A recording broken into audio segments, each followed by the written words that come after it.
first private property launch in Tampines since 2019 and one of the rare few OCR launches this year. Will this be a sellout project? Hi, this is Xing from STL Properties, and today we'll present to you our review of Parktown residences, the good and the bad.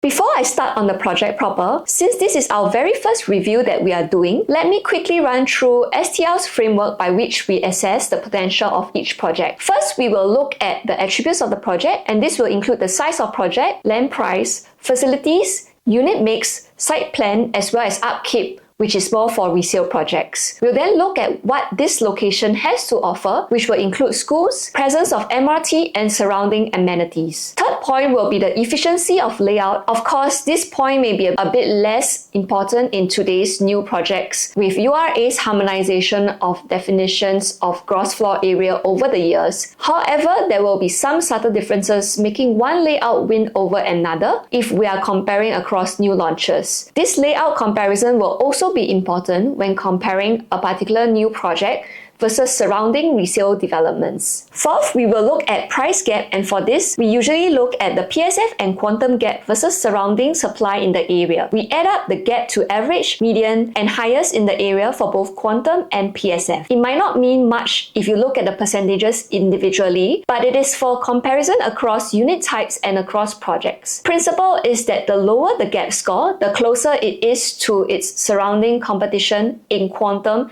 and PSF. The higher the gap score, the further it is to its competitors. Finally, we look at exit strategy, which will be the demand versus the supply in the area. In terms of supply, we look at the supply ratio based on the number of units of a particular bedroom type available on sale divided by the total number of that bedroom type. The lower the supply ratio, the better. And in terms of demand, we have taken a look at many different ways to assess demand based on a back testing of data from 2018 to 2020 new launches, and found that the best way to assess demand would be based on the profitability of each of the unit types in the area. So we come up with an exit scoring by taking the supply ratio divided by the profitability. Now, let's deep dive into Parktown residences. We will be talking about the project across our framework, and finally summarizing with the 3 things we like and the 3 things that we don't like about this project. So stay tuned the end to find out our assessment of Parktown residences. Let's start off first with the project overview, attributes, as well as location. Parktown residences is located within Tampines North along Tampines Street 62. It is an integrated development with commercial shops and 1,193 residential units from 1 to 5 bedder unit types, out of which 55% are 1 and 2 bedders, which may indicate a lean towards an investment-focused project where quantums might be accessible for a greater pool of buyers. This is actually quite common in integrated projects, for example the Reserve Residences and Sengkang Grand Residences, where both have similar unit mix ratios. Parktown is also sitting on a very good land size of more than 545,000 square feet of land. Just to give you some perspective, Treasure at Tampines is sitting on a 19% larger land plot, but they have 85% more units than Parktown residences. The developer is Capitaland and UOL as well as SingLand, and they are all very renowned with a good track record. Commercial shops are all centrally managed by Capitaland, so you will be guaranteed a very good tenant mix. There will be about 100 to 120 retail shops below, which will be slightly bigger than the mall at Sengkang Grand. The development also has full-fledged facilities with 50-meter lap pools in both the east and west wing, tennis court, multi-purpose court, barbecue pits, playgrounds, and function rooms. There's also 80% car park ratio, even though it is going to be connected to the upcoming MRT. What I really like about this particular integrated development is that they have made all blocks directly linked to the commercial units on level 1 and B1, which is more convenient than other integrated projects. For example, in Sengkang Grand, not all all blocks linked to the commercial unit, and you have to go to level 4 to connect from there. Historically, integrated and mixed developments have enjoyed fantastic performance, and based on a survey done by HProp, almost 90% of respondents are willing to pay more for a project that is directly connected to MRT. This is a trend we see as people have an increasing preference not to drive as our public transport lines get more comprehensive. The developer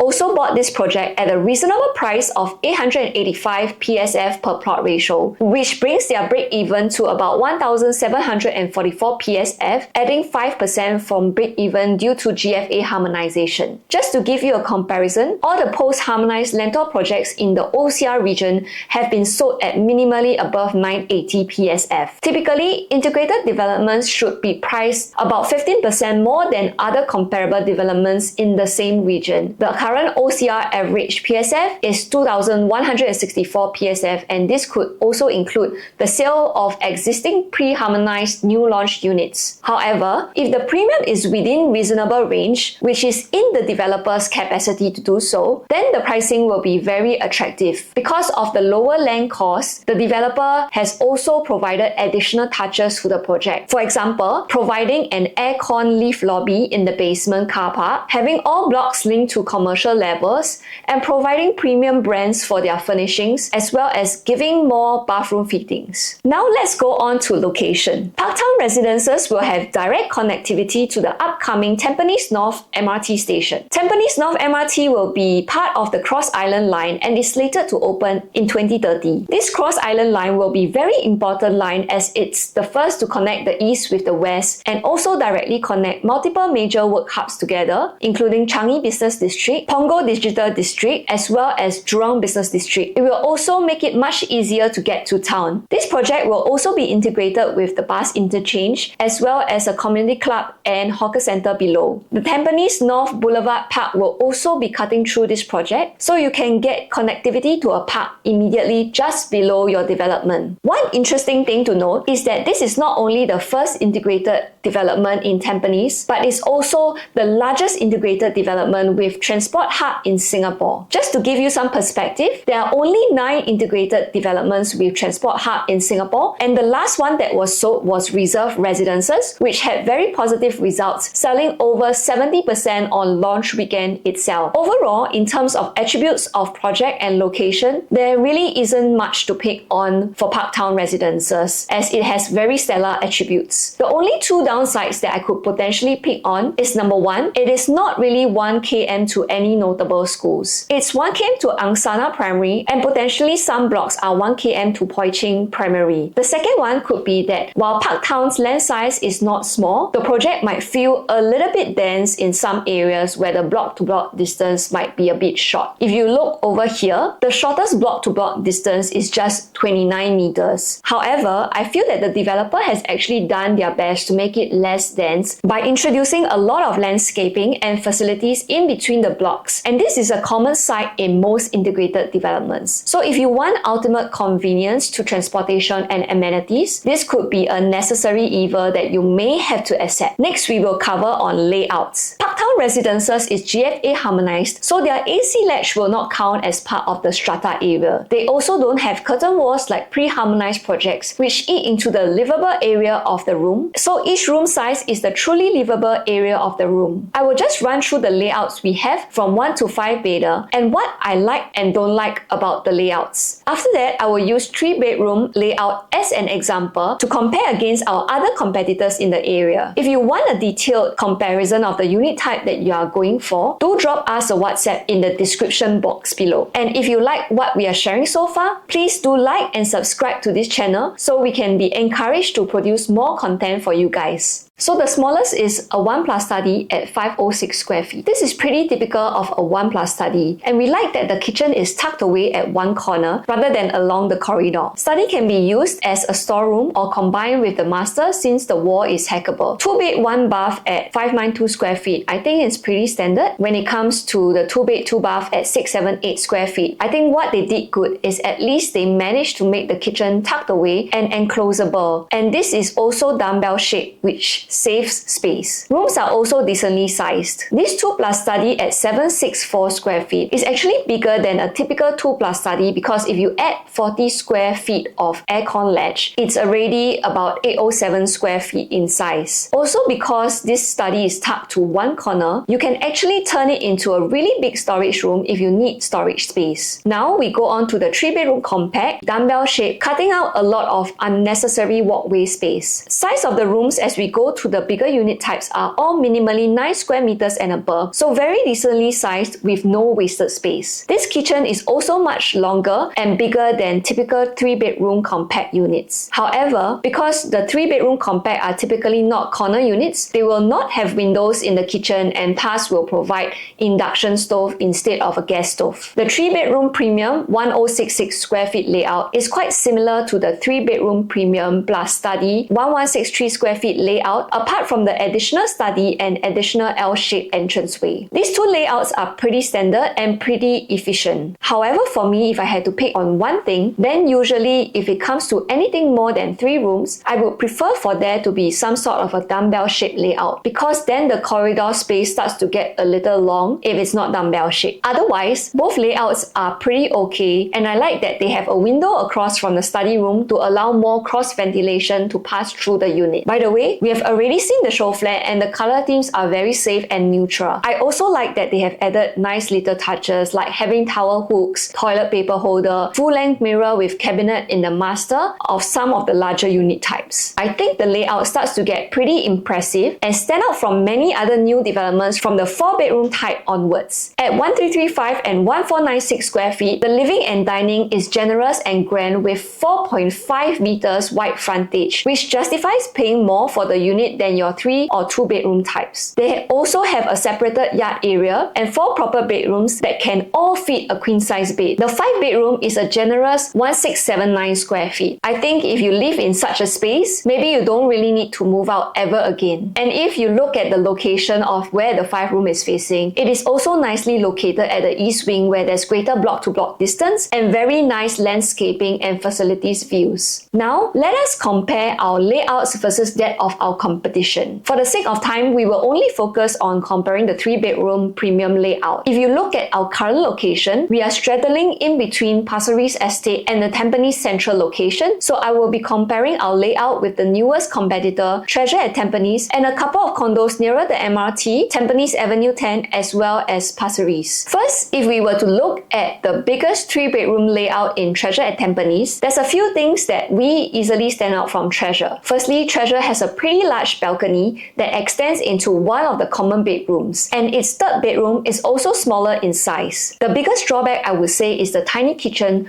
which seems hardly enough for a family with kids to use. Next, if I compare with the only 2 condo developments nearer the Tampines MRT, Tampines Trillion as well as City Life, both have wasted spaces such as extra balcony in the master room, which easily takes up about 5 to 8% of the unit. Their kitchen and utility area is also smaller than Parktown residences. As for Pasir Ris condos, a lot of them belong to the bay window and planter boxes era, which many resale buyers deem as wasted space. If you look at Palette, for example, both common bedrooms can't even fit a queen-size bed because of the bay windows. Tampines Avenue 10 may have some projects with comparable layouts, however, their entire stretch is quite far away from MRT and amenities, so they are also not 100% comparable because those looking for better convenience may not pick that stretch of condos. Now, let's look at our final 2 points, which is demand versus supply and exit strategy, as well as price gap versus surrounding resale developments. First, let me pull out the map to show you the supply of condos in Tampines. Actually, if you look at the map, Tampines is a mostly HDB-dominated estate. If I'm looking for somewhere in Tampines and I want relatively near to MRT, my only 2 options are resale ECs and their Tampines Trillion and City Life at Tampines. Otherwise, it will be the Tampines Avenue 10 stretch of condos. Or for something relatively new, Treasure at Tampines. There isn't really that much supply of suitable developments in this area. In total, including Treasure at Tampines, there's 8,930 private condo units. In comparison, from HDB's Key Statistics Report 2023 to 2024, Tampines has more than 82,000 HDB units and is the biggest HDB estate in the whole of Singapore. There are also 21,000 HDB units alone that are less than 10 years old, and a lot of which are in the Tampines North area. So if we take a typical ratio of about 15% of households that will upgrade, that also means that they will require 3,150 units to upgrade to. But if I look at the total current listings available in Tampines area, it's only 289 units. So current resale supply is definitely not able to meet future demand. I've also assessed the exit scoring and price gap scoring by bedroom type. Just to refresh your memory, the lower the exit score and gap score, the better it is. Actually, if you look at the data, anything below 100% is typically good. And the 2 bedrooms, 3 bedrooms, and 4 bedrooms are generally low in supply and have good per annum profitability. However, in terms of pricing gap score, then yes, we do see higher percentages, which is quite typical of new projects. For example, Ori and Chuan Park also have similar high percentages, with the only exception of Emerald of Katong, where both Quantum and PSS were generally lower than quite a lot of resale projects in the area, a special attribute of the District 15. We've also seen that exit scoring plays a more dominant role in the potential of the project, because if simply the demand is high and supply is low, people don't really have much of a choice to choose from. And with other plus points of new projects these days, like GFA harmonized efficient layouts, making the Quantum at least a bit more comparable than PSF, resale buyers may still go for newer projects because the lease is newer. Finally, I'm coming to the end of my video, so I would like to summarize with 3 things that I like and 3 things that I don't like about this project. Firstly, the 3 things that I like. Number 1, strong project attributes and location. Parktown Residences is the first integrated transport hub in Tampines